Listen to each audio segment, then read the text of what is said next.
ओमज्ञानतिमिरान्ध्यस्य ज्ञानञ्जनशलाकया चक्षुरुन्मीलितं येन तस्मै श्रीगुरवे नमः। श्रीचैतन्यमनोभीष्टं स्थापितं येन भूतले स्वयं रूपो कदा मह्यं ददाति स्वपदान्तिकं। वन्देऽहं श्रीगुरो श्रीयुतपदकमलं श्रीगुरून् वैष्णवांश्च श्रीरूपं साग्रजातं सहगण रघुनाथान्वितं तं सजीवं साद्वैतं सावधूतं परिजनसहितं कृष्णचैतन्यदेवं श्रीराधाकृष्णपादान् सहगण ललिता श्रीविशाखान्वितांश्च नमयं विष्णुपादाय कृष्णपृष्ठाय भूतले श्रीमते भक्तिवेदान्त स्वामिनिति नामिने नमस्ते सारस्वते देवे गौरवाणी प्रचारिणे निर्विशेष शून्यवादी पाश्चात्य देशतारिणे नित्यानंद नमस्तुभ्यं प्रेमानंद प्रदायिने कलौ कल्मषनाशाय जाह्नवापतये नमः। नमो महावदन्नाय कृष्ण प्रेम प्रदायते कृष्णाय कृष्ण चैतन्य नाम्ने गौरतिशे नमः। जय श्री कृष्ण चैतन्य प्रभु नित्यानंद श्री अद्वैत गदाधर श्रीवासादि गौर भक्त वृंद हरे कृष्ण कृष्ण कृष्ण हरे हरे हरे राम राम राम हरे हरे। मूकं करति वाचालं पङ्गुर्लङ्घायते गिरिं यत्कृपातमहं वन्दे श्रीगुरो दिनतारिणं परमानन्दमाधवं श्रीचैतन्यैश्वरं वाञ्छाकल्पतरुभ्यश्च कृपा सिन्धुभ्य एव च पतितानां पावनेभ्यो वैष्णवेभ्यो नमो नमः। হরে কৃষ্ণা। সকলকে সান্ধ্যকালীন হরিকথায় স্বাগত। তো আমাদের বৈষ্ণব সদাচার আজকে ষষ্ঠ পর্ব, তাই তো, পার্ট 6। তো আমরা গতকাল প্রভুপাদের বিভিন্ন চিঠিপত্র থেকে আলোচনা করেছিলাম প্রভুপাদের মনোভাব, এবং বেশ কিছুদিন ধরে আমরা আলোচনা করছি যে আমরা যে ভক্ত হতে চাইছি, বৈষ্ণব হতে চাইছি, আমাদের ঠিক কি কিভাবে আচরণ করতে হবে, কেমন আচরণ করতে হবে, ভগবান কেমনটা চায় আমাদের কাছ থেকে। আমরা গত ক্লাসে ভগবত গীতার দ্বাদশ অধ্যায় থেকে পাঠ করে আপনাদেরকে দেখিয়েছি যে ভগবান এই গুণগুলো আমাদের মধ্যে চায়। ঈর্ষা শূন্য, তারপরে সবসময় সন্তুষ্ট, তারপরে সুখ দুঃখ শীত গ্রীষ্ম সবসময় অবিচল থাকবে, হ্যাঁ, কোনো প্রিয় জিনিস হারিয়ে গেলে কষ্ট পাবে না, কোনো অপ্রিয় জিনিস প্রাপ্তিতে হ্যাঁ সে আবার কষ্ট পাবে না, এরকম আর কি। হ্যাঁ, ভগবান চায় এই গুণগুলো যাতে আমাদের জীবনে আসে, বুঝতে পেরেছেন? জিতেন্দ্রিয় হবে, হ্যাঁ, তারপরে যার কথাবার্তা কোথায় কি বলতে হবে জানবে। ভগবান চায় যে ভক্ত তার মধ্যে সমস্ত এই সদ্গুণগুলো থাকুক, কিন্তু এই সদ্গুণগুলো অর্জন করা অনেক কঠিন। শাস্ত্রে বলছে যদি কেউ কৃষ্ণ ভক্তি যাজন করে, ভগবানের ভক্তি করে, তাহলে তার মধ্যে অটোমেটিক এই সমস্ত দিব্য গুণাবলী প্রকাশিত হয়, তাকে আলাদা করে এগুলো অর্জন করতে হয় না। বুঝতে পারছেন? আপনি কিভাবে জিতেন্দ্রিয় হবেন? জিতেন্দ্রিয় হওয়ার অনেকে অনেক চেষ্টা করেছে আজ পর্যন্ত, অনেক যোগী ঋষি তপস্বী, হ্যাঁ, তারা অনেক চেষ্টা করেছে, কিন্তু তারা পারেনি, জিতেন্দ্রিয় হতে পারেনি। যখন ইন্দ্র স্বর্গ থেকে মেনকা রম্ভা উর্বশী এই সমস্ত অপ্সরাদের পাঠায়, তাদের ধ্যান ভঙ্গ হয়ে যায়, তাদের ইন্দ্রিয়ের যে কি বলবো বাঁধ, ইন্দ্রিয়ের যে সংযত হওয়ার কথা ছিল সেটা তারা পারে না, সেন্স কন্ট্রোল করতে পারে না। কিন্তু আমরা হরিদাস ঠাকুরকে দেখতে পাই, হরিদাস ঠাকুর লক্ষ হীরা যে প্রলোভন সেখান থেকে মুক্ত হয়েছিলেন, সেটা জয় করতে পেরেছিলেন। তো এই দুটোর মধ্যে অনেক তফাৎ আছে। যেখানে আমরা দেখব যে দুর্বাসা ঋষি, তারপরে আমরা আমাদের যে যমুনার তলায় যে সাধনা করছিল সৌভরী ঋষি, আপনার নাম শুনেছেন সৌভরী ঋষি, তিনি মানধাতার 50টা কন্যাকে বিবাহ করেছিলেন। তারপরে আমরা দেখতে পাই কি নাম যেন আমাদের, বশিষ্ঠ, বিশ্বামিত্র, হ্যাঁ, বহু ঋষি মনি ঋষি আছে, অনেক ঋষি মনি ঋষি আছে। বুঝতে পেরেছেন? তো এরা ইন্দ্রিয়কে সংযত করতে পারে না পূর্ণরূপে, কারণ এদের কাছে এই বিষয়টা ক্লিয়ার নয় যে ঋষিকেশ ঋষিকেন সেবনম ভক্তির উচ্চতে। আমাদের সমস্ত ইন্দ্রিয়ের ঈশ্বর হচ্ছে ভগবান শ্রীকৃষ্ণ। আহ, ঋষিকেশ ঋষিকেন সেবনম ভক্তির উচ্চতে। ভক্তির অসমৃত সিন্ধুতে রূপ গোস্বামী বলছে যে আমাদের সমস্ত ইন্দ্রিয়ের ঈশ্বর হচ্ছে ভগবান শ্রীকৃষ্ণ। এই ইন্দ্রিয়গুলো দিয়ে যদি ভগবানের সেবা করবো, ইন্দ্রিয়গুলো শুদ্ধ হবে, পবিত্র হবে, তখন বাইরের কোনো প্রলোভনের দ্বারা প্রলোভিত হবে না। আমরা হরিদাস ঠাকুরকে দেখতে পাচ্ছি। হরিদাস ঠাকুর তিনি জঙ্গলে অন্ধকারে হরিনাম জপ করছে। লক্ষ্যহীরা তার ধ্যান ভঙ্গ করতে এসছে, তাকে তার চরিত্রে কালি দিতে এসছে, হ্যাঁ, তাকে সমাজের চোখে খারাপ করতে এসছে, কিন্তু লক্ষ্যহীরা উল্টে ভক্ত হয়ে গেল। লক্ষ্যহীরা উল্টে ভক্ত হয়ে গেল কি করে? যেখানে এত যোগী ঋষি তপস্বীরা তারা পরাজিত হয়ে যাচ্ছে, ইন্দ্রিয় সংযত করতে পারছে না। যদি কেউ ভগবানকে ভালোবাসে, সমস্ত ইন্দ্রিয়ের ঈশ্বর ভগবান শ্রীকৃষ্ণের চরণে নিজেকে সমর্পণ করে, তখন মায়ার এই প্রভাব থেকে সে মুক্ত হয়ে যায়। ভগবান গীতাতে বলছে না, দৈবী হেষা গুণময়ী মম মায়া দূরত্বয়া মামেব যে প্রপদ্যন্তে মায়া মেতাং তরন্তিতে। যে আমার এই যে মায়া শক্তি অত্যন্ত, মানে একে উপেক্ষা করা অনেক কষ্টকর। মায়াকে উপেক্ষা করা এত সহজ নয়, কিন্তু যারা মায়া মেতাং, হ্যাঁ, তরন্তিতে, যারা আমার শরণাগত হবে, মামেব যে প্রপদ্যন্তে, যারা আমার কাছে শরণাগত হবে, মায়া মেতাং তরন্তিতে, তারা মায়াকে অনায়াসে উপেক্ষা করে চলে যেতে পারে, পার করে যেতে পারবে। বুঝতে পেরেছেন? তো সেই জন্য আমরা গত কয়েকটা ক্লাসে আলোচনা করেছি যে কিভাবে আমরা আচার আচরণ করব, কিভাবে আমরা ভক্ত হব। 2 রকম 3 রকম ভক্তি আছে। যেমন বাজারে অনেক রকম চাল পাওয়া যায়, তাই না? দামের ফারাক আছে। যেমন বাজারে অনেক রকম দুধ পাওয়া যায়, ঘি পাওয়া যায়, দামের ফারাক আছে। অরিজিনাল যত কিনতে যাবেন সেগুলো দাম বেশি। সেরকমই বাজারে অনেক রকম ভক্তি পাওয়া যায়। হ্যাঁ, এই বাজারে অনেক রকম জিনিস প্রচলিত আছে। অপসম্প্রদায় থেকে দীক্ষা নিতে পারেন, আউল বাউল কর্তা ভজা নেড়া নেড়ি সখী বেকি, কোনো ব্যাপার নয়। হ্যাঁ, মাছ মাংস খাওয়ার সুযোগ পাবেন, লটারির টিকিট কাটার সুযোগ পাবেন, অবৈধ সঙ্গ করার চান্স পাবেন, সুযোগ পাবেন, সব একদম ছাড় দেওয়া আছে, করতে পারেন। নরকের দরজাও খোলা আছে। অন্যান্য সম্প্রদায়ের দীক্ষা গ্রহণ করলেও আপনারা এই যে মাধুর্য রস, এটা কখনো আস্বাদন করতে পারবেন না। হ্যাঁ, বুঝতে পেরেছেন? আর এই যে ব্রহ্মমধ্য গৌরীয় পরম্পরা, এর মধ্যে আবার 2টো ভাগ হয়ে গেছে। একটা হচ্ছে গৌরীয় মঠ, একটা হচ্ছে ইস্কন। গৌরীয় মঠ তারা অপসিদ্ধান্তের দ্বারা, হ্যাঁ, কি বলবো, প্রভাবিত হয়ে গেছে। সিদ্ধ প্রণালী বিষয়ে আমি বলেছিলাম ক্লাসে। আর ইস্কন, যেটা শুদ্ধ ভক্তি, চৈতন্য মহাপ্রভুর যে শিক্ষা, রূপ গোস্বামী সনাতন গোস্বামীর যে শিক্ষা, তাকে অনুসরণ করে চলেছে। বুঝতে পেরেছেন? তো এখন আমরা যে ইস্কনে এসে গেছি, এই ইস্কনে থেকে আমরা কিভাবে আচার আচরণ করব, কিভাবে শিক্ষা গ্রহণ করব, বা কিভাবে প্রচার প্রসার করব, কিভাবে আচার আচরণ করব, যাতে এই জন্মে ভগবানের কাছে ফিরে যাওয়া যায়, সেই বিষয়ে আমরা বিস্তারিত আলোচনা করছি। আজকে আমরা টপিক হচ্ছে আমাদের আরতি এবং বিগ্রহ সেবা। ঠিক আছে? একটা খুব গুরুত্বপূর্ণ বিষয় নিয়ে আজকে আমি আলোচনা করব, সেটা হচ্ছে গোপাল সেবা। হ্যাঁ, সবার বাড়িতে বাড়িতে গোপাল আছে। হ্যাঁ, অনেকের বাড়িতে আমরা প্রচার করতে যাই, সেই সমস্ত বাড়িতে আমরা দেখতে পাই গোপাল আছে। কিন্তু গোপালের সেবা করা কি এতটাই সহজ? যারা অভক্ত, যারা মাছ মাংস খাচ্ছে, যারা 4টে নিয়ম ভঙ্গ করছে, সকাল সন্ধ্যায় টিভি খবর চ্যানেল দেখছে বা টিভি সিরিয়াল দেখছে, হ্যাঁ, যে সংসারে গীতা ভাগবত পাঠ হয় না, শুধু পরনিন্দা পরচর্চা হয়, সেই সংসারে কি গোপালের সেবা হয়?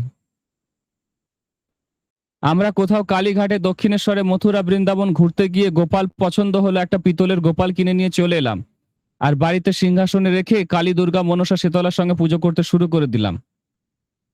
এটা কি ঠিক? এই বিষয়ে আজকে আমাদের আলোচনা। যারা ভক্তি জীবনের আগে গোপাল নিয়ে চলে এসেছেন, কিন্তু এখন গোপালকে আর কোথাও সরাতে পারছেন না। এখন ইস্কনে এসে বুঝতে পারছেন যে গোপাল সেবা কতটা কঠিন, হ্যাঁ, কতটা সাবধানতার সঙ্গে, সতর্কতার সঙ্গে, যত্ন সহকারে, ঐকান্তিকতা সহকারে, প্রেম দিয়ে, ভক্তি দিয়ে সেবা করতে হয়। তারা এখন ভাবছেন গোপাল নিয়ে চলে এসেছে, এখন কি করব। অনেক ভক্ত আমাকে এটা বলে এবং তাদের এই সমস্যার কথা আমাকে এসে জানায়।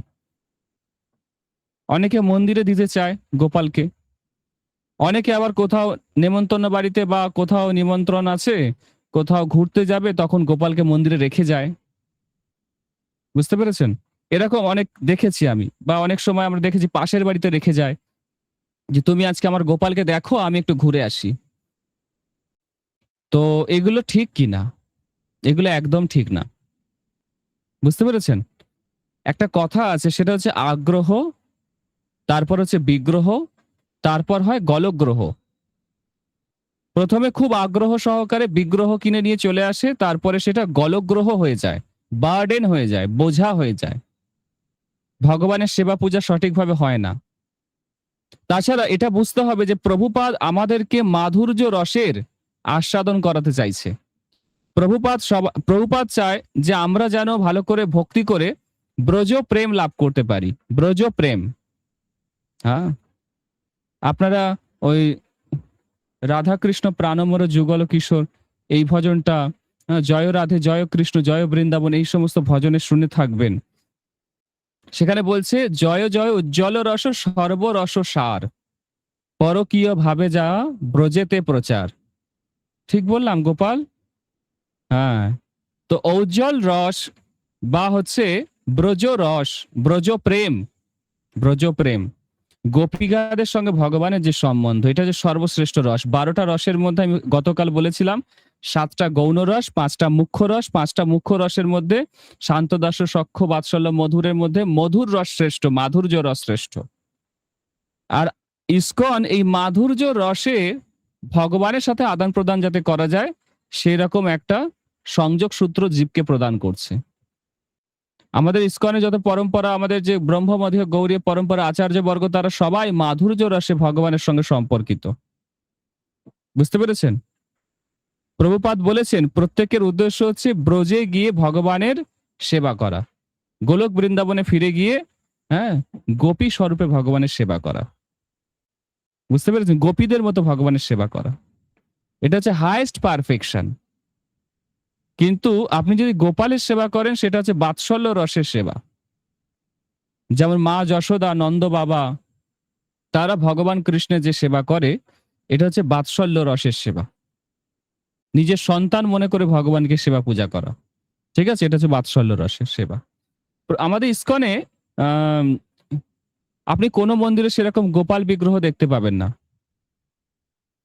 কোন মন্দিরে, ইস্কন প্রভুপাদের প্রতিষ্ঠা করা যত মন্দির দেখুন আপনি, হ্যাঁ, বা এখন বর্তমানে যে সমস্ত ইস্কন মন্দির আছে বিশ্বজুড়ে, কোথাও আপনি গোপাল দেখতে পাবেন না। কারণ গোপালের সেবা হচ্ছে বাৎসল্য রসের সেবা, আর প্রভুপাদ আমাদেরকে দিতে চাইছে মাধুর্য রসের সেবা। সেই জন্য বাড়িতে যাদের গোপাল বিগ্রহ আছে, তাকে যদি আপনি সন্তান মনে করে সেবা করেন, সেটা ঠিক রসাভাব ঘটে যাবে। হ্যাঁ, বুঝতে পেরেছেন? রসের বিরোধ হয়ে যাবে। সেই জন্য গোপালকে আপনি নিজের সন্তান মনে করে সেবা না করে পরমেশ্বর ভগবান, পরম পুরুষোত্তম, ভগবান রূপে সেবা করুন, তাহলে আপনার সেবাটা সঠিক হবে। বুঝতে পারছেন? যাদের গোপাল আছে, বাড়িতে অলরেডি আছে গোপাল, ভক্তি জীবনে আসার আগে থেকে আছে, কি করবেন? বট গাছের তলায় ফেলে দিয়ে আসবেন? গঙ্গা জলে বিসর্জন দিয়ে আসবেন? কোনো ভক্তের বাড়িতে দিয়ে দেবেন? নাকি আপনারা ভাবছেন যে কোনো মঠ মন্দিরে দান করে দেবেন? কি করবেন ভাবছেন? উপায়টা কি? গোপালের সেবা থেকে কি অব্যাহতি নেব, নাকি গোপালকে ত্যাগ করব? গোপালকে ত্যাগ করার দরকার নেই, গোপালের সেবা করুন, ঠিক আছে? গোপাল যেমন বাড়িতে আছে রেখে সেবা করুন, কোথাও দিতে হবে না। শুধু গোপালকে সেবা করার সময় মনে রাখবেন যে ইনি আমার সন্তান নয়, গোপাল হচ্ছে স্বয়ং পরম পুরুষোত্তম ভগবান। যেমন আমরা রাধা কৃষ্ণের বিগ্রহ রেখে সেবা করি, সেরকম গোপালকে আপনি স্বয়ং পরম পুরুষোত্তম ভগবান রূপে সেবা করুন। ঠিক আছে? তাহলে কোনো অসুবিধা নেই। হ্যাঁ, কিন্তু যখনই আপনি বাৎসল্য রসে সেবা করবেন, তখনই রসের বিরুদ্ধাচরণ হবে, রসাভাব ঘটবে। সেই জন্য এই বিষয়ে সতর্ক থাকতে হবে। ঠিক আছে? আর গোপাল যদি বাড়িতে থাকে, তাহলে নিয়ম কি আছে? গৃহস্থদের পক্ষে মন্দিরের মধ্যে তো এত স্ট্রিক্ট রুলস রেগুলেশন ফলো করা যাবে না, এত নিয়ম পালন করা যাবে না। হ্যাঁ, কি বলছে প্রভুপাদ বা আমাদের আচার্যরা কি বলছে, কিভাবে সেবা করতে হবে? প্রথমত, গৃহস্থ ভক্তদের বাড়িতে বিগ্রহ রাখা নিষেধ আছে। যারা এখনো বিগ্রহ বাড়িতে নিয়ে আসেননি, আনবেন আনবেন ভাবছেন, কখনো নিয়ে আসবেন না। প্রভুপাদ বলেছেন গৃহস্থ ভক্তদের বাড়িতে আলেখ্য থাকবে সবসময়, আলেখ্য। কোনো বিগ্রহ রাখবেন না। বিগ্রহ রাখলে সেবা অবশ্যই করতে হবে, আপনি কোথাও যেতে পারবেন না। তার সেবা পূজা অবশ্যই করতে হবে, না হলে অপরাধ হবে। বুঝতে পেরেছেন? আর এই অপরাধ কিন্তু আমাদেরকে ভোগ করতে হবে, আমাদের বংশে যারা জন্ম নেবে তাদেরকেও করতে হবে। সেই অপরাধে ফল ভোগ করতে হবে। বুঝতে পেরেছেন? খুব সতর্ক থাকবেন এই বিষয়গুলো। যেমন ধরুন, কোন বংশে শালগ্রাম আছে, কারো বাবা জমিদার ছিল, শালগ্রাম নিয়ে এসে সেবা পূজা শুরু করেছে, কিন্তু তার পরবর্তী প্রজন্ম যারা আছে তারা সেই সেবা পূজা করছে না, কন্টিনিউ করছে না, যারা মাছ মাংস খায় জড়জাগতিক ব্রাহ্মণদের দিয়ে সেবা করাচ্ছে, তখন সেই শালগ্রামের চরণে অপরাধ হয়, অনেক প্রকার অপরাধ হয়।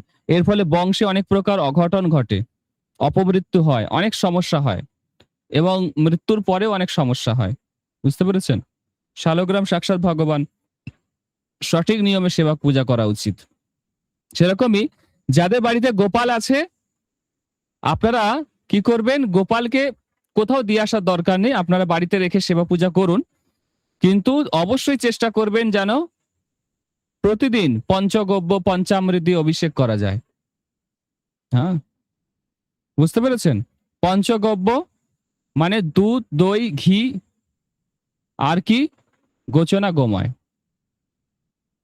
পঞ্চগব্য আর পঞ্চামৃত, দুধ, দই, ঘি, সীতাজল, আর হচ্ছে কি? মধু।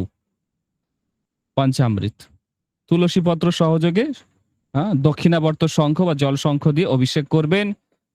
প্রতিদিন ড্রেস চেঞ্জ করা, মঙ্গল আরতি করা, গৌর আরতি করা, হ্যাঁ, কমপক্ষে 3 বার ভোগ নিবেদন করা। 6 বার মন্দিরের মতো না পারলে কমপক্ষে 3 বার তো ভোগ নিবেদন করতেই হবে। আর গোপালকে রেখে কোথাও যাওয়া যাবে না। কাউকে না কাউকে সেবার দায়িত্ব দিয়ে যেতে হবে, যে আপনি আমার গোপালের কদিন সেবা করে দিন, আমি একটু পুরীতে, বৃন্দাবনে বা কোথাও ঘুরে আসি। ঠিক আছে? গোপালকে কারোর বাড়িতে দিয়ে যাবেন না। যারা এতদিন ধরে সেবা পূজা করছেন, অনেকে আছে গোপালকে নিজের ছেলে বলে, কিন্তু ছেলে বলে ঠিকই, কিন্তু বিয়ে বাড়ির নেমন্তন্ন হলে পরে পাশের বাড়িতে রেখে আর বিয়ে বাড়িতে কবজি চেবাতে চলে যায়। হ্যাঁ, তাই না? গোপালকে নিজের ছেলে বলছে, আর বিয়ে বাড়ির নেমন্তন্ন হলে কি কি করে? কারোর বাড়িতে রেখে বিয়ে বাড়িতে ঠ্যাং চেবাতে চলে যায়। এইভাবে গোপাল সেবা হয় না। গোপাল সেবা করতে গেলে বাড়ির সবাইকে নিরামিষাশী হতে হবে। প্রথমত প্রথমত তো নাম্বার 1 হচ্ছে, বাড়িতে বিগ্রহ রাখা যাবে না। যাদের ভক্তি জীবনে আসার আগে থেকে গোপাল আছে বা বিগ্রহ আছে, তারা কি করবেন? বাড়ির সবাইকে নিরামিষ খেতে হবে, 1 নম্বর। 2 নম্বর, কমপক্ষে 2 বার আরতি করতে হবে, সকালে মঙ্গল আরতি আর সন্ধ্যাবেলায় গৌর আরতি। ঠিক আছে? বিগ্রহের সামনে বসে গীতা পাঠ করতে হবে, ভাগবত পাঠ করতে হবে। ঠিক আছে? এছাড়া আপনাদের কি করতে হবে? গোপালকে প্রতিদিন মঙ্গল আরতির পরে অভিষেক করতে হবে, নতুন ড্রেস পরাতে হবে। পুরাতন ড্রেস কেচে দিতে হবে, ধুয়ে দিতে হবে, পরিষ্কার করতে হবে। হ্যাঁ, বুঝতে পেরেছেন? গোপালের সেবা কিন্তু খুব কঠিন, প্রচুর কঠিন। কিন্তু যেহেতু আপনাদের আছে, আপনারা গঙ্গার পারে বসিয়েও দিয়ে আসবেন না, ভক্তের বাড়ি দিয়েও দেবেন না, কোনো মন্দিরে দানও করে দেবেন না, সেবা করুন, সেবা করুন। ঠিক আছে? আর কি বললাম? কমপক্ষে 3 বার ভোগ লাগাতে হবে। বাল্যভোগ তো অবশ্যই লাগবে। টিফিন অর্থাৎ 10টার সময় একটা ভোগ লাগবে বা 9টার সময় একটা ভোগ লাগবে। দুপুরে, হ্যাঁ, রাজভোগ, এবং রাতে। এই ভোগটা আপনাকে দিতেই হবে। আর যতবার আরতি করবেন, আরতির আগে একটা কিছু দিতে হবে। নাড়ু হোক, মিছরি হোক, মাখন হোক, দিতে হবে। আরতি করার আগে অবশ্যই ভোগ লাগাতে হবে। ঠিক আছে? এই নিয়মগুলো যদি আপনারা মেনে চলবেন, বাইরের লোকেরা আপনাদের দেখে সঠিক ভক্তি করাটা শিখবে। আর না হলে কি বলবে? ও ইসকনের ভক্ত, গোপাল আছে দেখো, ট্যাঁকে করে নিয়ে ঘুরে বেড়ায়। বাসে, ট্রামে, ট্রেনে, সব জায়গায়, দোকানে, বাজারে, হাটে, সব জায়গায় ঘুরে বেড়ায়। হ্যাঁ? দেখেন না এখন ফ্যাশন হয়েছে। হ্যাঁ, আগে চুবড়ি করে কুকুর নিয়ে ঘুরে বেড়াতো, দেখেছেন? এরকম ছোট বাকেট পাওয়া যায়, তার মধ্যে কুকুর বা খরগোশ নিয়ে, যারা খরগোশ পোষে বা কুকুর পোষে তাদেরকে নিয়ে ঘুরে বেড়াতো। এখন গোপাল পুষছে লোকে, ফ্যাশন হয়ে গেছে গোপাল পোষা। এগুলো ফ্যাশন নয়, ভক্তিটা কোনো ফ্যাশন নয়, ভক্তিটা ভেতরের জিনিস। বুঝতে পেরেছেন? গোপালকে এরকম ছোট বাকেটে করে আপনি নিয়ে যাচ্ছেন, আপনার যদি সন্তান হতো আপনি কি করতেন? ওরকম চুবড়ি ভরে নিয়ে যেতেন? হ্যাঁ, যত সব ফাজলামো ছেলে খেলা, ইয়ার কি হচ্ছে নাকি? এগুলো এগুলো ভক্তি না, এগুলো এগুলো সদাচার নয়। আপনি ইসকনকে রিপ্রেজেন্ট করছেন, ইসকনকে প্রতিনিধিত্ব করছেন, সঠিকভাবে আচার আচরণ করতে হবে। আমি একদিন টোটো করে আসছি, কিছু গাছ কিনেছিলাম একটা নার্সারিতে গিয়ে, সেই একটা টোটোতে করে আসছি, সেই টোটোওয়ালা আমাকে বলছে, প্রভু এই জিনিসটা কি ঠিক? এই যে চুবড়ি করে একটা ছোট বাকেটে করে গোপালকে ভরে নিয়ে যাচ্ছে, এদিক ওদিক ঘুরতে নিয়ে যাচ্ছে, এই জিনিসটা কি ঠিক? তা আমি বললাম, না ঠিক তো নয়, কিন্তু নেই মামা থেকে কানা মামা ভালো। হ্যাঁ, এতদিন কুকুর বিড়াল নিয়ে ঘুরে বেড়াতো, এখন গোপালকে নিয়ে ঘুরে বেড়াচ্ছে, কিছু উন্নতি হয়েছে, এর থেকে একটু উন্নত করতে হবে ওদেরকে। তো সেই জন্য এই ক্লাসের আয়োজন। বুঝতে পেরেছেন?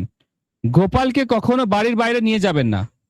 প্রথম কথা হচ্ছে এটা, বিগ্রহকে কখনো এদিক ওদিক সরানো যায় না।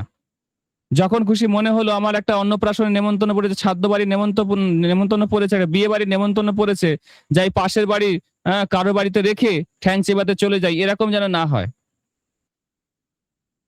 বিগ্রহ দায়িত্ব নিয়ে এসেছেন, তার সেবা করতে হবে, আজীবন সেবা করতে হবে, এবং মৃত্যুর আগে সঠিক ব্যক্তিকে সেবার দায়িত্ব দিয়ে যেতে হবে। সে যদি কোনো অপরাধ করে, আপনি যেখানে জন্ম নেবেন সেখানে কষ্ট পাবেন। এটা হচ্ছে বিষয়। বুঝতে পেরেছেন? খুব সাবধান থাকবেন। আলেখ্য সেবা করুন, কোনো অসুবিধা নেই, কোনো অপরাধ নেই। কারণ আলক্ষ্যর মধ্যে যে বিগ্রহের ছবি আছে, সেই বিগ্রহটা কোথাও না কোথাও সেবা পাচ্ছে। ধরুন মায়াপুরের রাধা মাধবের আলেখ্য আপনি সেবা করছেন, ওই যে মূল বিগ্রহের ছবি, মূল বিগ্রহ তো অষ্টকালীন সেবা হচ্ছে। হ্যাঁ, অষ্টকালীন সেবা হচ্ছে মায়াপুরে। ধরুন আপনি কলকাতা মন্দিরে রাধা গোবিন্দের ছবি সেবা করছেন, আলেখ্য সেবা করছেন, রাধা গোবিন্দের অষ্টকালীন সেবা হচ্ছে। হ্যাঁ, সবার আরতি, পূজা, ভোগ লাগানো, ড্রেস চেঞ্জ করা, সিঙ্গার আরতি থেকে শুরু করে সবকিছু হচ্ছে। সুতরাং আপনার কোনো অপরাধ লাগবে না। আপনি যদি একবেলা খেতে নাও দেন আলেখ্যকে, কোনো অসুবিধা নেই। গৃহস্থরা বাড়িতে আলেখ্য রাখবেন, কখনো বিগ্রহ রাখবেন না। যারা আনেননি, আনবেন ভাবছেন, কখনো নিয়ে আসবেন না, নাহলে সারা জীবন কপাল চাপড়াতে হবে, আর অপরাধ করে নরকে যেতে হবে। সেই জন্য বাড়িতে কখনো বিগ্রহ রাখবেন না। ঠিক আছে? প্রভুপাদ বলেছে যদি কাছাকাছি মন্দির হয়, অনুষ্ঠানে মন্দিরে যেতে। জন্মাষ্টমী, রামনবমী, নরসিংহ চতুর্দশী, হ্যাঁ, জগন্নাথের রথযাত্রা থেকে শুরু করে গৌর পূর্ণিমা, সমস্ত অনুষ্ঠানে মন্দিরে যেতে বলেছে প্রভুপাদ। কিন্তু অনেক লোকের ব্যামো হচ্ছে, প্রভু আমার বাড়িতে গোপাল আছে, গোপালকে একটু রান্না করে দেব না, এরকম কথা। তো গোপালকে রান্না করে দিতে দিতে রাত 12টা বেজে গেল, এখানে এসে অভিষেক করে প্রসাদটা টুক করে পেয়ে নিল, ব্যাস জন্মাষ্টমী হয়ে গেল, খতম। না হলো সাধু সঙ্গ, না হলো হরিকথা শ্রবণ, না হলো হরি সংকীর্তনে মানে যোগদান, কিছুই হলো না। অনেক লোক এরকম আছে। হ্যাঁ, বাড়িতে গোপালের সেবা করতে করতে তার সারাদিন চলে গেল, সারা জীবন সেবা করে না। গোপালের মাথায় ঝুল পরে, টিকটিকি পায়খানা করে দেয়, সারা জীবন চলছে। আর জন্মাষ্টমীতে হঠাৎ ভক্তিরা জেগে ওঠে, আমার গোপাল আছে না, গোপালকে একটু নাড়ু করে দিতে হবে। হ্যাঁ, এখন আবার দশকর্মা দোকানে তিলের নাড়ু, নারকেলের নাড়ু পাওয়া যায়। হ্যাঁ, ট্যাগ থেকে গড়ি খরচা করে সেগুলো কিনে নিয়ে এসে খাইয়ে দেয় গোপালকে। আর কেউ যদি আরেকটু ভক্তিতে একটু জেগে জেগে উঠেছে মনে হচ্ছে, তারা একটু নারকেল কুড়ে নাড়ু বানায়। বুঝতে পেরেছেন? ভুলে যায় মন্দিরে অনুষ্ঠান হচ্ছে, এত বড় আয়োজন হয়েছে, ভুলে যায়।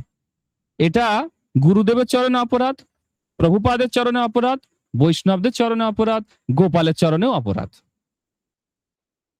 সামনে যদি মন্দির থাকে মন্দিরে যেতে হবে, বাড়িতে গোপাল নিয়ে ছেলে খেলা করা যাবে না, খেলনা বাটি খেলা যাবে না। বোঝা গেছে কথাগুলো? গোপালের সেবা করা অনেক কঠিন, অনেক দুরূহ ব্যাপার। না জেনে এই সমস্ত খেলনা বাটির মতো বাচ্চাদের মতো কিনে নিয়ে চলে আসে। হ্যাঁ, বুঝতে পেরেছেন? বেশিরভাগ লোককে যদি আমি জিজ্ঞেস করি, আচ্ছা সব গোপাল এরকম হামাগুড়ি দেওয়ার মতো মুদ্রায় বসে আছে কেন, বলুন তো এর ঘটনাটা কি? 100 জনকে যদি জিজ্ঞেস করি, একজন বলতে পারবে কি সন্দেহ আছে? হ্যাঁ, গোপাল তো অন্যভাবে বসে থাকতে পারতো, কেন এরকম হামাগুড়ি দেওয়ার মতো মুদ্রায় হাতে এরকম অর্ধেক লাড্ডু নিয়ে বসে আছে? তার পিছনে কাহিনীটা কি?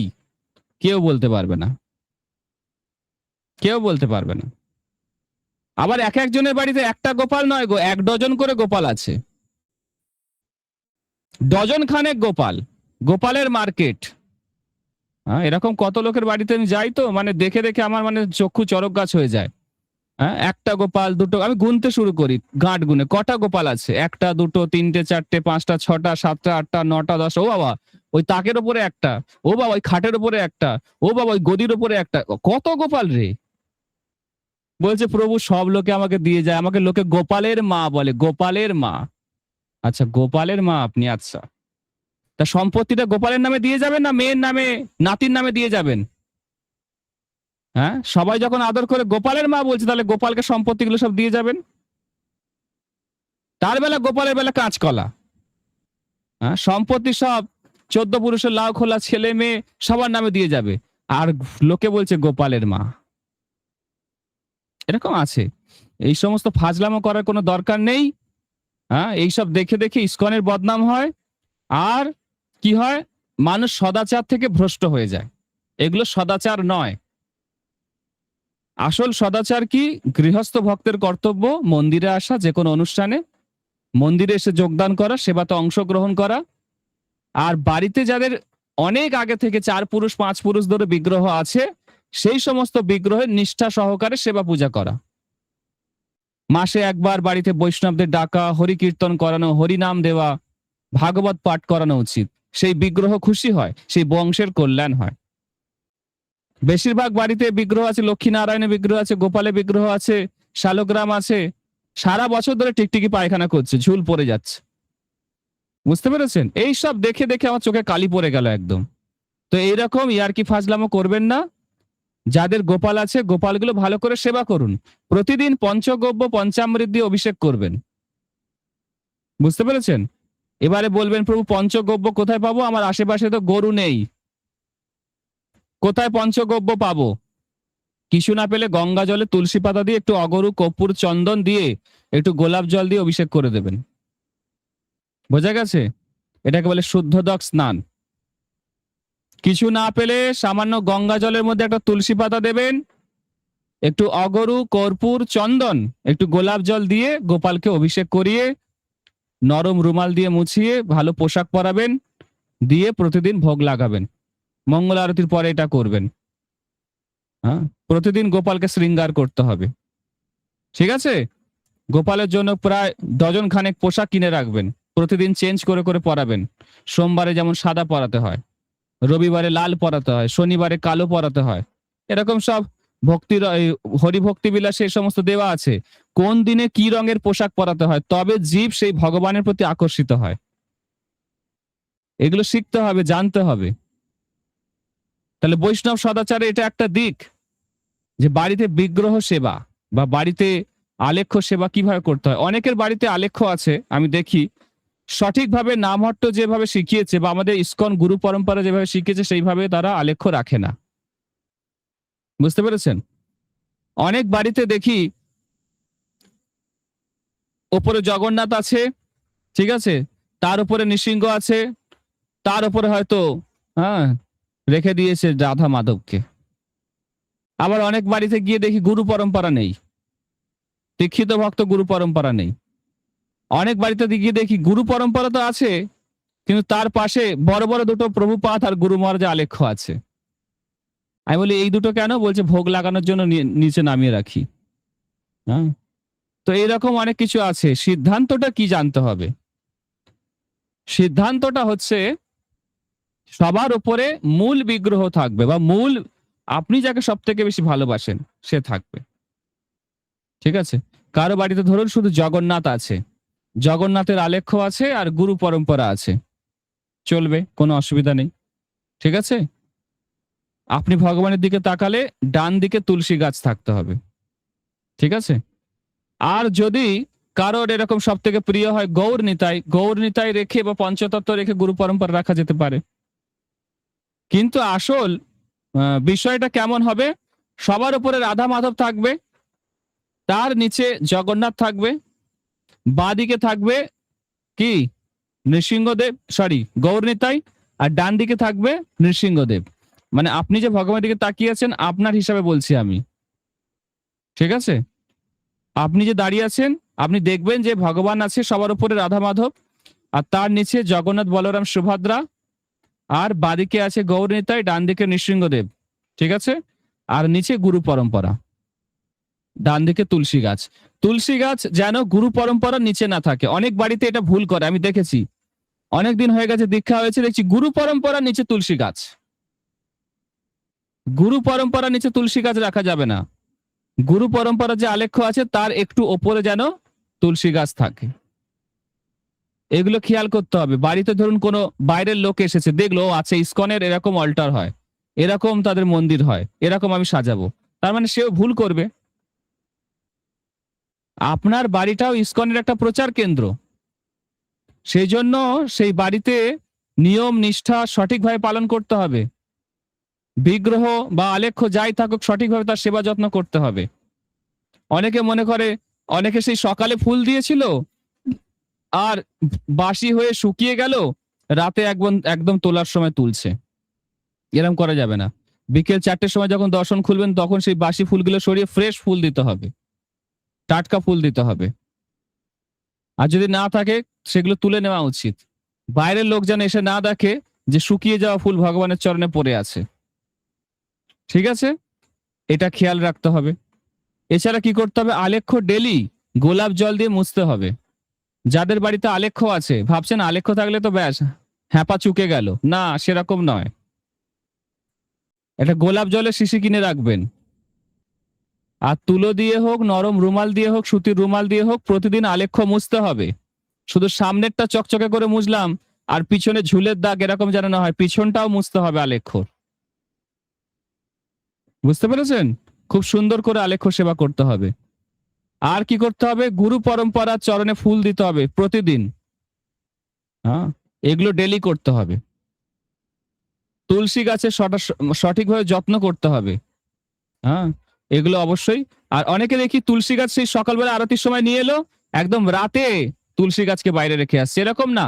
যখন ভগবানকে বিশ্রাম দেবেন তুলসী গাছকে যেন অবশ্যই বাইরে ছাদের উপরে বা যেখানে তুলসী গাছ থাকে সেখানে রেখে আসবেন।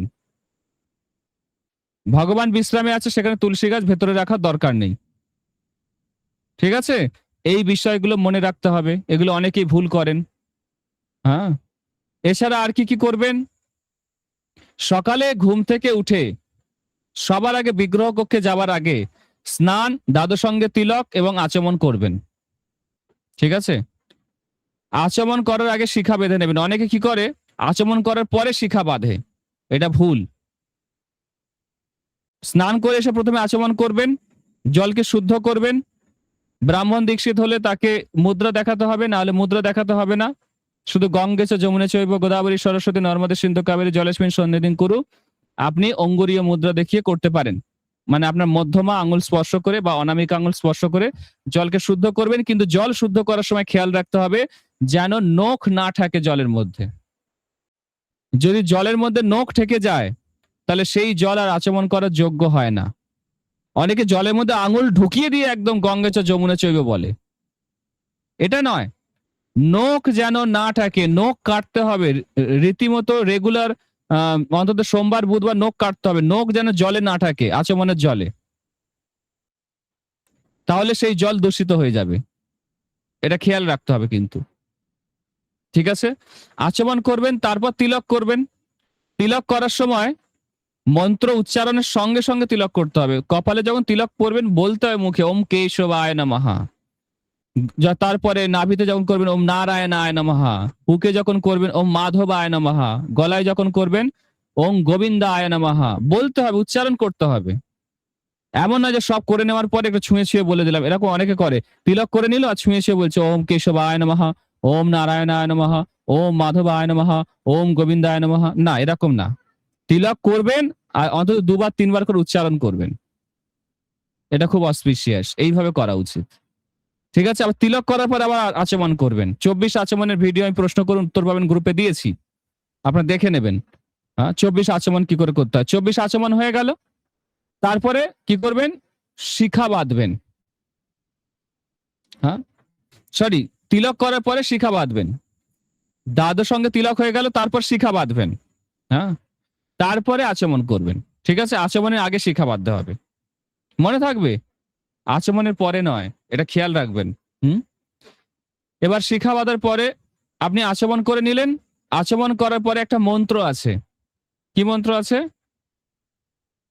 ওম তদ বিষ্ণু পরমং পদম সদা পশ্যন্তি শূরয় দিবিব চক্ষুরাততম তদ্বিপ্রশ বিপন্নব জাগ্রীবাংশ সমিন্ধতে বিষ্ণুর্যৎ পরমং পদম। এই মন্ত্র উচ্চারণ করতে হবে। তাহলে আপনার তিলক আচমন কমপ্লিট হলো। ঠিক আছে? বোঝাতে পারলাম? মাতাজিরা কখনো কুশাসন ব্যবহার করবেন না, প্রভুরা কুশাসন ব্যবহার করবেন। মাতাজিদের কুশাসন ব্যবহার করতে নেই। ঠিক আছে? একমাত্র প্রভুরা কুশাসন ব্যবহার করবেন। মাতাজিরা নরমাল আসন ব্যবহার করবেন। কাপড়ের আসন, সুতির আসন, উলের বোনা আসন, রেশমের আসন এইসব ব্যবহার করবেন। মাতাজিরা কুশাসন ব্যবহার করবেন না। এটা শাস্ত্র বিরুদ্ধ, শাস্ত্রের বারণ করা আছে। খেয়াল করবেন এই জিনিসগুলো। ঠিক আছে? কারণ আমরা যেটা করব পরবর্তী প্রজন্ম সেটাই শিখবে, পরবর্তী যারা ভক্ত হবে তারা সেটা শিখবে। এরকম করবেন না। হ্যাঁ? এরপরে আপনারা কি করবেন? বিগ্রহ কক্ষে ঢোকার আগে আগে গুরুদেবের চরণে ফুল দেবেন। প্রভুপাদের চরণে ফুল দেবেন। যারা দ্বার রক্ষী আছে, জয় বিজয়, তাদেরকে ফুল দিতে হয়, জল দিতে হয়। ঠিক আছে?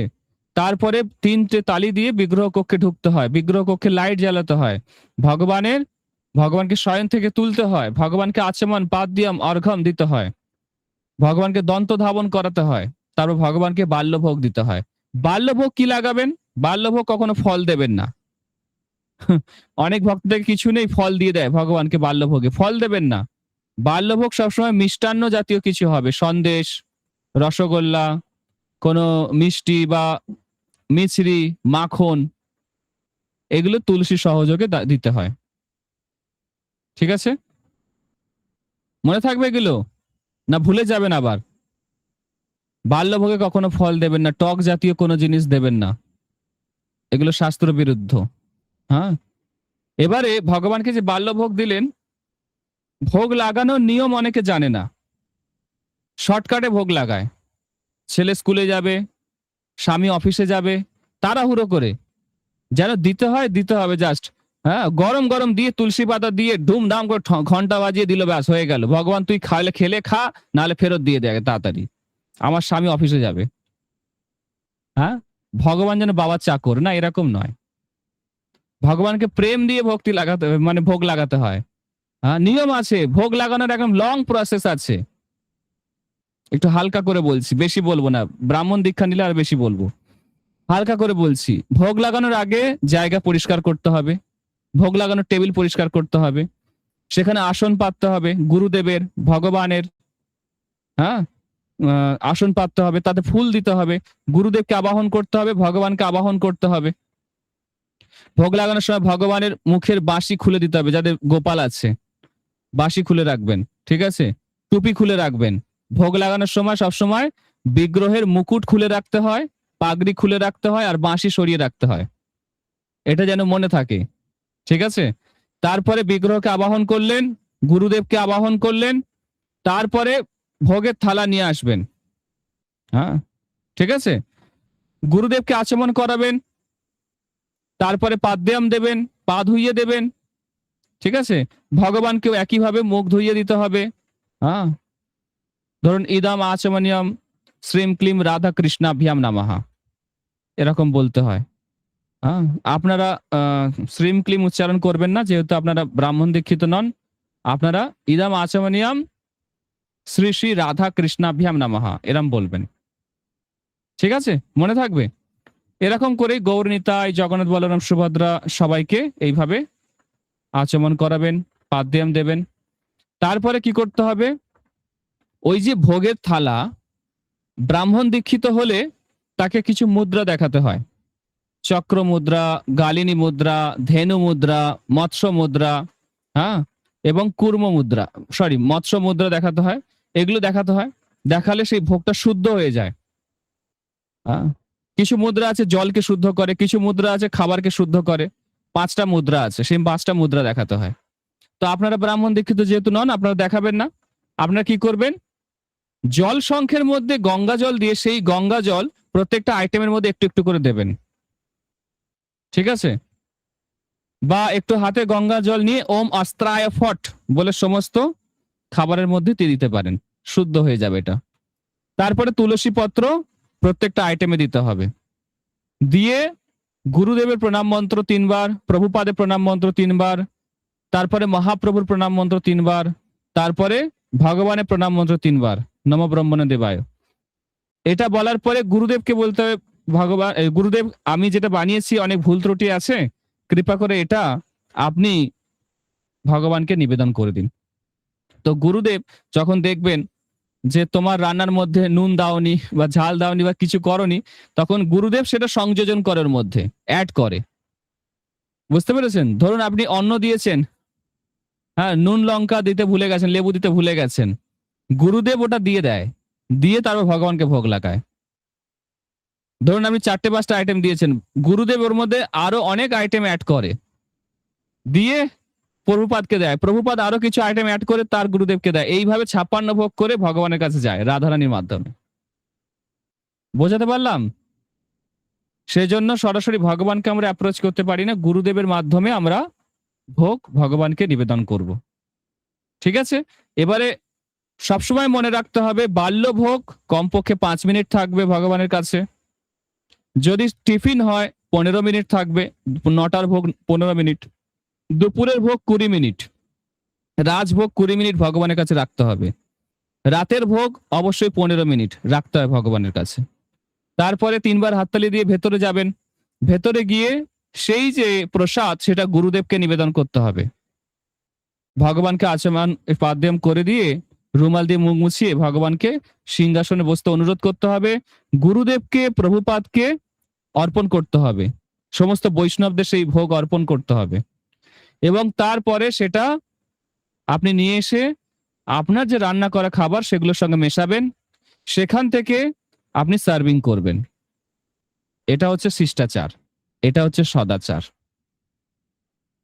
আমি একটা মন্দিরে গেছি, সেখানে মন্দির নয় ঠিক, নামহট্ট প্রচার কেন্দ্র, সেখানে জগন্নাথকে 56 ভোগ লাগে জগন্নাথের প্লেট থেকে, 24পুরে জগন্নাথের প্লেট থেকে সরাসরি আমাদের দিতে শুরু করে দিয়েছে। আমি বললাম মাতাজি এটা কি করছেন, ভগবানের প্লেট থেকে সরাসরি, আমরা জীবাত্মা, এরকম করবেন না, একটা অন্য প্লেটে ট্রান্সফার করুন অন্য জায়গাতে, সেখান থেকে আমাদেরকে দিন। হ্যাঁ, বুঝতে পেরেছেন? এই শিষ্টাচারগুলো মানতে হবে, শিখতে হবে। হ্যাঁ, অনেকে বলে প্রভু এত নিয়ম মানতে পারবো না। ওরে বাবারে, ইসকন মানে একদম এত নিয়ম। শাস্ত্রে কি বলছে জানেন? ভক্তি রসামৃত সিন্ধুতে বলছে শ্রুতি স্মৃতি পুরাণাদি পঞ্চরাত্রিক বিধিং বিনা ঐকান্তিকি হরের ভক্তি উৎপাতৈব কল্পতে। বলছে শ্রুতি শাস্ত্র, স্মৃতি শাস্ত্র, শাস্ত্রের বিধি বিধান ছাড়া যদি আমরা ভক্তি করি, সেই ভক্তিটা শুধু উৎপাত করবে সমাজে শুধু উৎপাত সৃষ্টি করবে, কলহ সৃষ্টি করবে। হ্যাঁ, বুঝতে পেরেছেন? আমরা যদি নিয়ম রীতিনীতি মেনে ভক্তি করি তাহলে কোনো সমস্যা নেই। যদি আমরা শাস্ত্রের বিধিবিধান মেনে না মেনে ভক্তি করি, সেটা শুধু সমাজে উৎপাত কলহ সৃষ্টি করবে। এটা আমার কথা নয়, ভক্তি রসামৃত সিন্ধুতে রূপ গোস্বামী কোট করছে শ্লোকটা। শ্রুতি স্মৃতি পুরাণাদি পঞ্চরাত্রিক বিধিং বিনা ঐকান্তিকি হরের ভক্তি উৎপাতৈব কল্পতে। শুনেছেন শ্লোকটা আগে?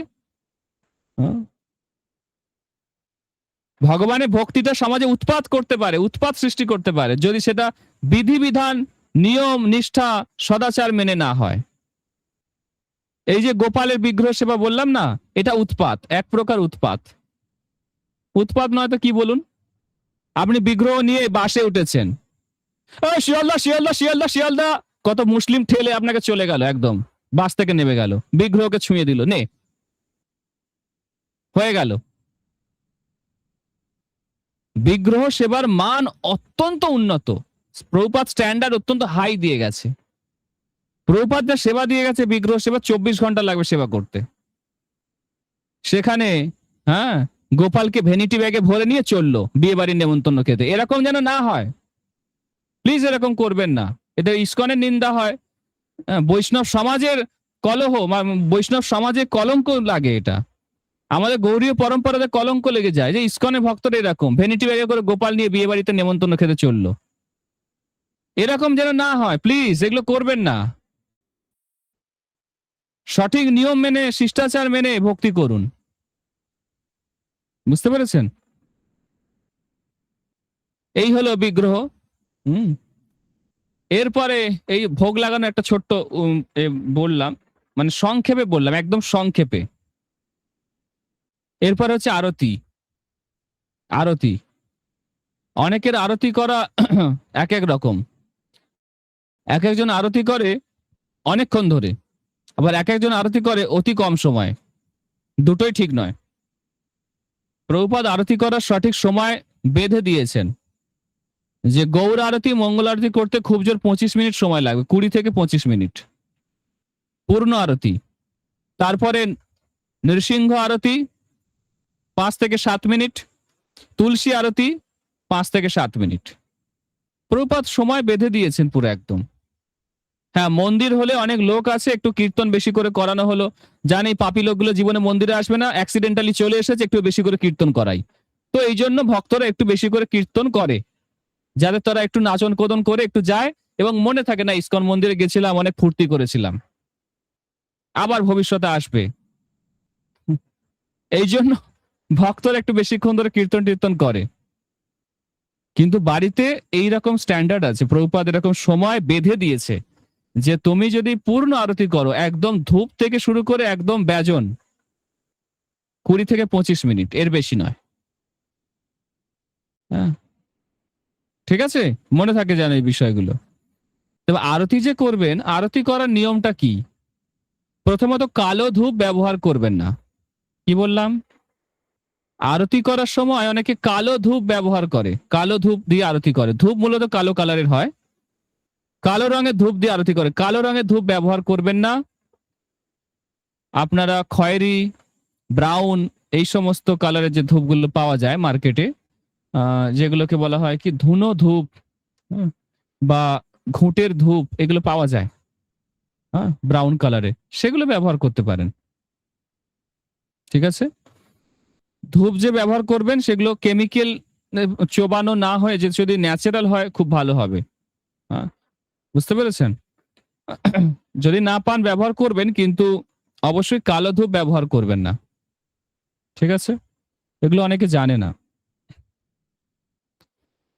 এবারে কটা ধূপ ব্যবহার করবেন? 3টে, 5টা, 7টা ব্যবহার করতে পারেন। ঠিক আছে? ধূপ সিকোয়েন্সটা কি? ধূপ, ধূপের পরে দীপ, হ্যাঁ, পঞ্চপ্রদীপ, পঞ্চপ্রদীপের পরে জল শঙ্খ, তারপরে রুমাল বা বস্ত্র, তারপরে কি পুষ্প, তারপরে চামর, তারপরে ব্যজন, তারপরে শঙ্খ বাজাতে হবে। ঠিক আছে, মনে থাকবে? হ্যাঁ। এবারে কবার করে ঘোরাবেন, অনেকে এটা কনফিউজ হয়ে যায়, কতবার করে ঘোরাবো। হ্যাঁ, আপনাদের বলে রাখি যে আরতি যখন করবেন সবসময় মনে রাখবেন যে আমি আমার গুরুদেবের সেবা করছি। আর আরতিতে ধূপ ঘোরানোর সময় একটা মন্ত্র আছে, দীপ ঘোরানোর সময় একটা মন্ত্র আছে, তারপরে শঙ্খ ঘোরানোর সময় একটা মন্ত্র আছে, বস্ত্র ঘোরানোর সময় একটা মন্ত্র আছে। এমন নয় যে 2বার 4বার 7বার ঘুরিয়ে দিলাম হয়ে গেল, না, এরম নয়। আরতি হচ্ছে কি আপনার মন, আপনার বুদ্ধি, আপনার শরীর, আপনার সমস্ত ইন্দ্রিয় দিয়ে ভগবানের সেবা। বুঝতে পেরেছেন? যখন ধূপটা ঘোরাবেন, প্রথমে ধূপটা গুরুদেবকে দেখিয়ে সমস্ত অ্যাসেন্ডিং অর্ডারে গুরু পরম্পরাকে দেখাতে হয়। তারপরে সবার উপরে যে রাধা মাধব আছে প্রথমে রাধা মাধবের আরতি করতে হয়। হ্যাঁ, বুঝতে পেরেছেন? ভগবানকে ৭ বার ঘোরালেন আর রাধারানীকে। কি বলবেন? মন্ত্র কি আছে? নামহট্ট বইয়েতে দেওয়া আছে, এগুলো দেখবেন একটু। এত বিস্তারে বলতে গেলে এই ক্লাসটা আমার মানে কতদিন যে চলবে তার ঠিক নেই। বৈষ্ণব সদাচার। হ্যাঁ? তারপরে জগন্নাথ বলরাম সুভদ্রা, নৃসিংহ ভগবান, হ্যাঁ? প্রহ্লাদ মহারাজ, গৌর নিতাই, তারপরে তুলসী দেবীকে, তারপর শট গোস্বামী, জগন্নাথ দাস বাবাজি মহারাজ, ভক্তি বিনোদ ঠাকুর, হ্যাঁ, গৌর কিশোর দাস বাবাজি মহারাজ, ভক্তি সিদ্ধান্ত সরস্বতী মহারাজ, প্রভুপাদ, তারপরে গুরুদেব দেখিয়ে বাইরে সকলের দর্শনার্থীদের উদ্দেশ্যে দেখাতে হবে ৩ বার। এটা হচ্ছে নিয়ম।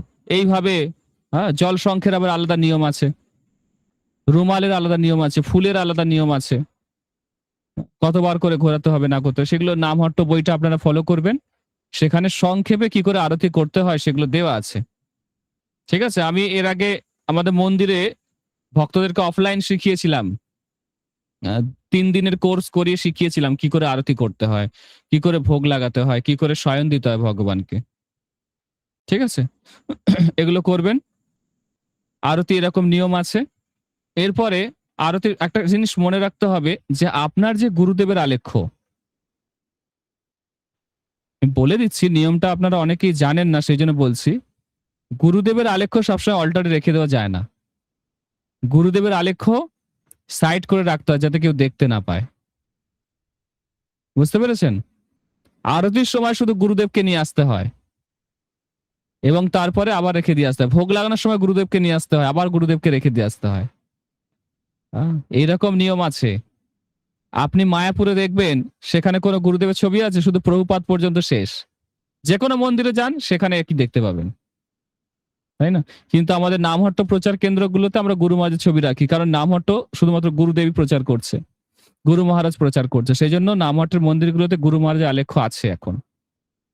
কিন্তু নিয়ম অ্যাকচুয়ালি গুরু মহারাজের আলেখ্য অল্টারের পিছন দিকে রাখতে হয়। আরতির সময়, ভোগ লাগানোর সময় গুরুদেবকে নিয়ে এসে তার চরণে ফুল দিয়ে শুরু করতে হয়।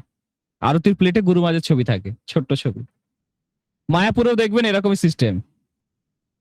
হ্যাঁ, এগুলো খেয়াল করবেন। এগুলো আপনারা অনেক কিছু শিখতে পারবেন, জানতে পারবেন তাহলে। এছাড়া তাহলে ভোগ লাগানো বলে দিলাম, একটু আরতি বলে দিলাম। আরতির পরে জয়ধ্বনি ব্যাপারে আমি ক্লাসে আগে বলে দিয়েছি, কিভাবে জয়ধ্বনি দিতে হবে, কার পরে কার জয়ধ্বনি দিতে হবে, কি সিকোয়েন্সে দিতে হবে সব বলে দিয়েছি। এখন বিষয় হচ্ছে পরিষ্কার পরিচ্ছন্নতা। প্রভুপাদ বলে গেছে যে খুব সুন্দর করে পরিষ্কার পরিচ্ছন্ন রাখতে হবে। ঘর, বাড়ি, বাথরুম, কিচেন সুন্দরভাবে পরিষ্কার পরিচ্ছন্ন রাখতে হবে, যাতে এটা ভগবানের বাড়ি এটা অনুভব করা যায়, বোঝা যায়। বাথরুম আনক্লিন রাখবেন না বা কিচেন অপরিষ্কার রাখবেন না, সবসময় পরিষ্কার রাখবেন, পরিষ্কার পরিচ্ছন্ন রাখবেন। কিচেনটা হচ্ছে রাধারানীর জায়গা, সবসময় পরিষ্কার পরিচ্ছন্ন রাখবেন। ঠিক আছে? এই জিনিসগুলো খেয়াল করতে হবে ভক্তি জীবনে।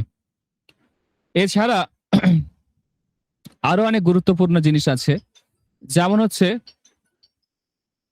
কেটে দিন ওটা।